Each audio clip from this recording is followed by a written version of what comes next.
Hi, are you an author looking to create a book not just for children, but a book that appeals to the people who love them, the people who are actually reading the book, who might even long to read it on their own and with the whole family? I'm Jennifer, the traveling publisher, and I'm here with my friend and author, also Jennifer Wescoe. Hi, Jennifer. Hi, how are you today? Good. Thank you so much for joining me today and my talk pleasure. about your awesome book, 6 Stories to Inspire Hope. This is one of the most beautiful books I've ever seen in my entire life, Jennifer. Thank you. Thank you. I appreciate it. Absolutely gorgeous. And of course, the link to Amazon will be in the description. But Jennifer, this was a book a little bit in the making, and I loved your vision. Can you tell me about your vision from the beginning of this being a book for everyone? Sure. Originally, it was meant to be one story, but it turned out that there were 5 more, and it turned into a collection. Exactly. So, my first story I wrote in 2018, and I've been working on it. It just came out 2025. That's amazing. That's amazing. But I love that it started out as one story. And can you show the picture again? Oh, Because absolutely. you get a little bit of a clue of Sure. these stories, right? There's a story about fish, turtles, peacocks, Right. birds, and And if you look and flip over the back, Yes. the front and back connect. exactly. So you see even more of the main characters. So every single one of these pictures here is kind of like the show back in the day, Happy Days or Cheers. Whenever someone would come in to the place or into the house, everyone would cheer their name. And that's kind of how I look at this front and back, where all the characters are introduced. Absolutely phenomenal. And one of my favorite things, among so many favorite things about your book, Jennifer, is that the first story is a little bit more simple, and then it gets a little more complex. Can you talk about that a little bit? Yeah, well, in addition to the illustrations being on the outside, there are also 50 illustrations on the inside. They are Sure. gorgeous. And so the first story, Izzy, is about Izzy the fish. So as the stories go along, this is the first story, Izzy, the uniquely wonderful fish. And then it moves on to, we have Samuel, the perfectly perfect peacock, and Melly, the chameleon who tried to blend. We also have Nelson, the turtle, who likes his routine. We move on to Polo, the llama, who wanted to see the sunset. And then finally, we have Ava the hawk, who nearly lost her voice. So the stories get more developed. At first, there is very little, there's no dialogue in the first story, but as the stories go along, it's primarily dialogue with lots of supporting characters and featured ensemble members and male leads, female leads. So it really does lend itself to being like a play. Exactly. And I just think that from a development standpoint for children, the idea to see this progression through the stories is something I've never seen anyone do. It's very, very, very smart and creative. And that art, Jennifer, deserves to be framed and hung, and it's just absolutely probably my favorite illustrations ever. Can you? Wow. And I love the story of how you met your artist. Can you share that a little bit? Sure. Well, I was looking to find someone who would match my style, because these stories are like modern fables. They're a book for, I'd say, for everyone. I really was something that I really feel that these pieces are meant to be read together and shared and discussed together. Yeah. So trying to find that style, because not only little kids like pictures, illustrations, adults like illustrations as well. So trying to find the right fit, I wanted to go with more of the older style. The computer images are really fantastic, but I wanted to go more old school, if you will. So really the colored pencils and watercolors. Well, a mutual friend introduced me to another fellow teacher, actually, who I really only met once or twice before, is also an artist. And she's a retired teacher in Bethlehem, where I teach. And so we met up at the Bethlehem Rose Garden, where she volunteers, and we talked about if we were a right fit for each other. And it turns out we were. And here she illustrated all of the stories, and now I also volunteer at the Bethlehem Rose Garden, so it's a win-win-win. It's an awesome story, Yeah. Jennifer. And I love the word that you use of fitting, because I think people maybe don't realize when you're undertaking doing a children's book just how closely you're going to be working with that illustrator. And so the fact that you and Barbara just got along well and worked together well. Yes, Barbara Cazzero is really a genius.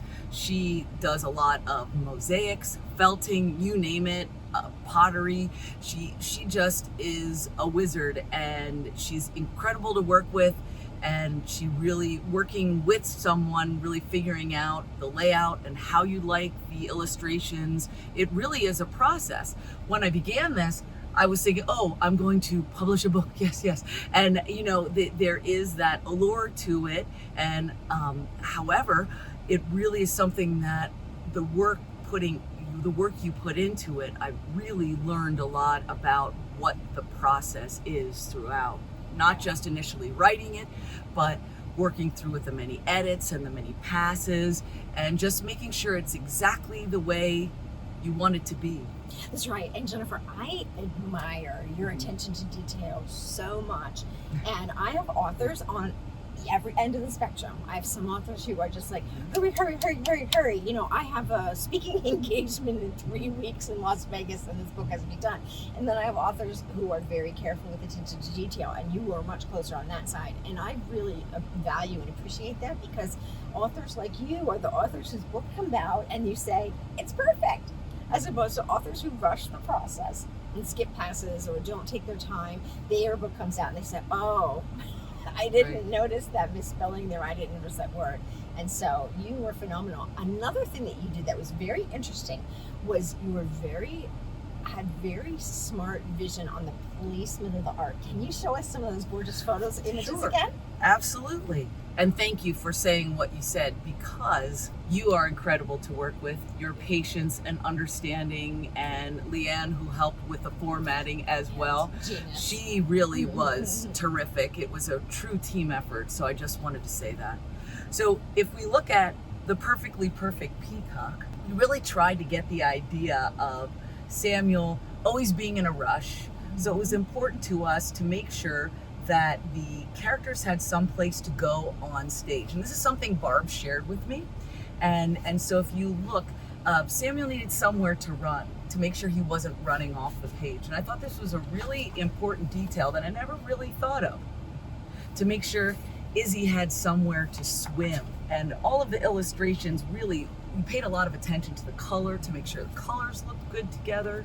And also the idea of, when we look over here too, I really love the llama. All of them are incredible, but this is one of my favorites on the spread here. To this, the daytime when Polo is going up the mountain, he is going this way, and then when there's reflection at the end of the day, they are facing the other way. So this is something that the consistency was something that we really paid attention to, and as we moved through the different passes and making sure there was a variation with where they existed on the pages, so it didn't all look like the same thing when you flip the page. Every page there was something new and exciting to look at. There really is, and it's just one of the most beautiful books I've ever seen. And there was something that you had an idea of, Jennifer, that I think it was one of those details that made such a difference. Can you hold it up again and show the page numbers? Oh, sure. So we even echoed, Jennifer's idea was to echo the color palette from each story. Each story has a different color palette, and we echoed that color in the page numbers, which in our industry are called folios. Subtle thing, right? But boy, does it make a difference. It just adds to the book looking so beautiful. Yes, and Barb actually suggested the idea of the frame. So it was really important to figure out what color would match the theme, and that we discussed, and what would look good with the rest of the illustrations. So we decided to use the idea of what we call like a little paint splotch, yes, right? And exactly. To keep that consistent. So purple is the theme for Izzy, and then blue is the theme for Samuel, and then we have Melly.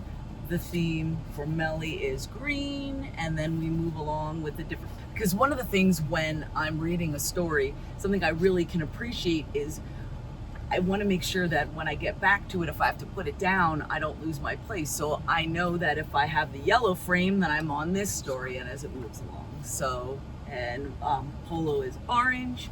And then finally, Ava is red, which is pretty cool because it's the inverted Roy G. Biv rainbow colors. Really amazing. I did not even realize that, having worked on it for such a long time. That's amazing.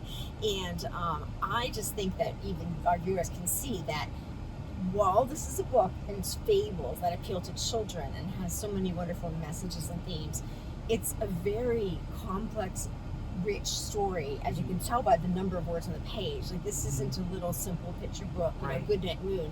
This is a story to really enjoy and dig in and, cherish. It's just beautiful. Thank you. So a few times, Jennifer, you mentioned something that made me think of your vast experience in theater. Right. And I know you came to this with the thought of perhaps making this a play someday. Can you update us or share a little bit about your thinking? Sure. How might one do that?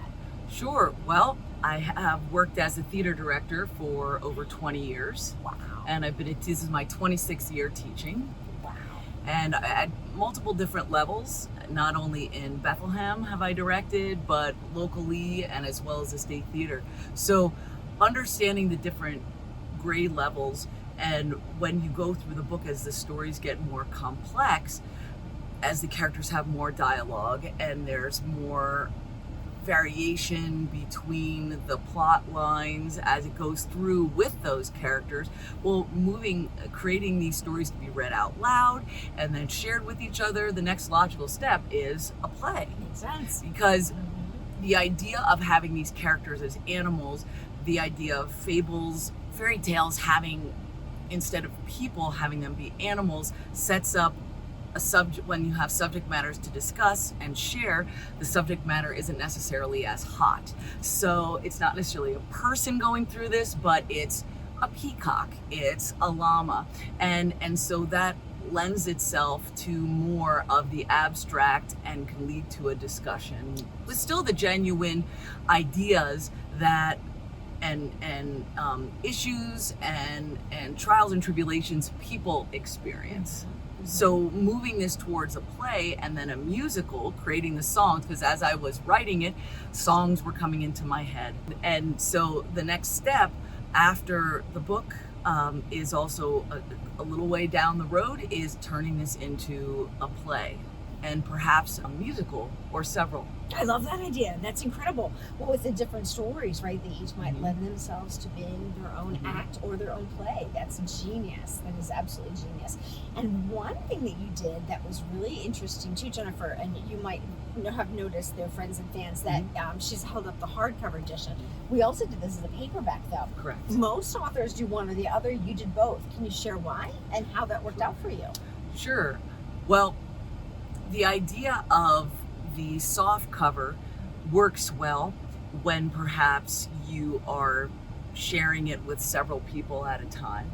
And the idea also of having this as a hardcover, because there's so many beautiful illustrations that Barb did and created, it really showcases the beauty of her illustrations by having that hardcover. And it's just that official children's book with a hardcover. Exactly. You know? I was so happy you made this choice because I think that paperbacks are fantastic, and especially parents are crunched for time, crunched for money, crunched for resources. You can buy more paperbacks because they're less expensive, but who buys hardcover books is grandparents, right, and friends, other family members, because they want to give something that feels like a gift, something that you're going to cherish. And so I was really happy you made that choice. One last thing I'd love to talk about, Jennifer, is the audiobook. So you just wrapped that up, right?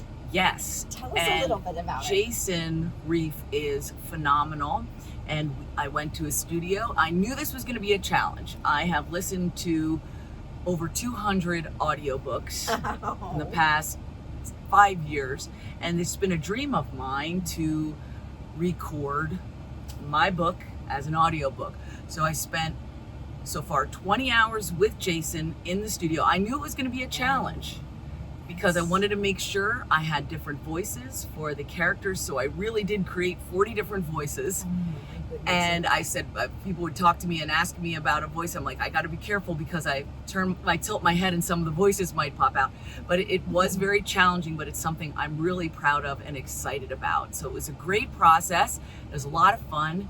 And yeah, I'm really looking forward to how it's turning out. That's incredible. And that's going to be uploaded very soon, I believe, right? So when that appears, of course, it's going to be right on Amazon with her other versions of her book. But I thought that was really a special thing that really befitted your book, as opposed to, a lot of authors just use the 50-50 royalty split option from Amazon, which is fine if you have, one character or a story. But this book really warranted that, and that's awesome. Well, thank you. I'm really excited about it. I'm really hoping that it can also open a world up to not only people who can picture the movie in their mind, if you will, or the story in their mind who are visual learners, but also maybe people who might have challenges that wouldn't necessarily enable them to read from a book in a traditional way, that they could still experience the book. That's a great idea. And something that surprised me, Jennifer, and you're probably familiar with this as a teacher. My sons in their school, a lot of times teachers would put the audio version on and have the children read. And what a great idea to get it into your brain, right, in those two different ways. So having those multiple intelligences, that's how I would teach Shakespeare, A Great Gatsby, when you would listen together, pause, discuss, and it really helps create, because sometimes the barrier they can comprehend, but also if you ask them to read it out loud, it can also create that nervousness, but it can also help them become better readers because they can follow along and hear how it's meant to be read, and then they can really apply it to their own reading out loud. That's really awesome. And that just occurred to me, what a tremendous gift this is, your book, 6 Stories to Inspire Hope, for families, because it's going to open up the door for those conversations that they might need to have about wonderful values and relationships and families.